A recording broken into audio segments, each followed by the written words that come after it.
Hey everyone, welcome back to Corporate Decoder. Today we are diving into a report from Consolidated Water, and let me tell you, it's not just about water, it's about who's getting voted off the island, or rather the board. Before we get started, if you're interested in getting straight insights from company reports, make sure you're subscribed to Corporate Decoder. We also have a Discord community linked in the description below. Consolidated Water just released a Form 8K. Now, what's an 8K? Think of it as a company's way of shouting, hey, something important happened, and the government requires them to tell everyone. In this case, it's about the results from their annual shareholder meeting that happened a while back around May.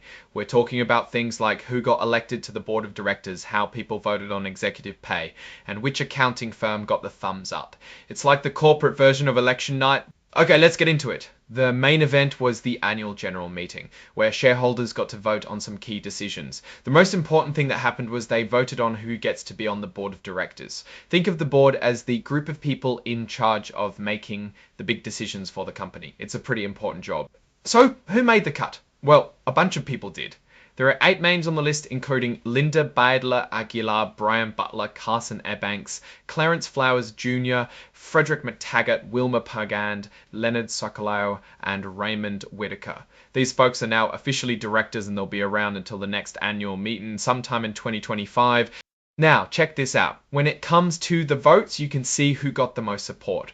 For example, Brian Butler got almost 9 million votes in favour. That's a lot of confidence from the shareholders. On the other hand, some people had a bit more withhold votes, meaning shareholders weren't totally on board with them. For example, Linda Baidler de Aguilar had over 3 million votes withheld. It's not necessarily bad, but it does show some shareholders had reservations. Next up, there was a vote on executive compensation. Now, this vote is non-binding, which basically means the company doesn't have to listen to it, but it's still a good way to see if shareholders are happy with how much the big bosses are getting paid. In this case, the majority voted in favour of the executive pay with over 9 million votes for, but there were almost 500,000 votes against. So while the company got the thumbs up, there's clearly some disagreement on whether the executives are worth their salaries. It's also important to note that over 3 million votes were broker non-votes, meaning brokers didn't vote on behalf of their clients. That's a significant number and it can sometimes sway the outcome of the vote.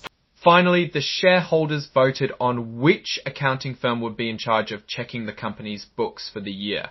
They chose CBI's CPAs, and the vote wasn't even close with over 12 million votes in favour. This is pretty standard stuff as companies need someone to keep an eye on the financials. Now, let's step back and look at the big picture.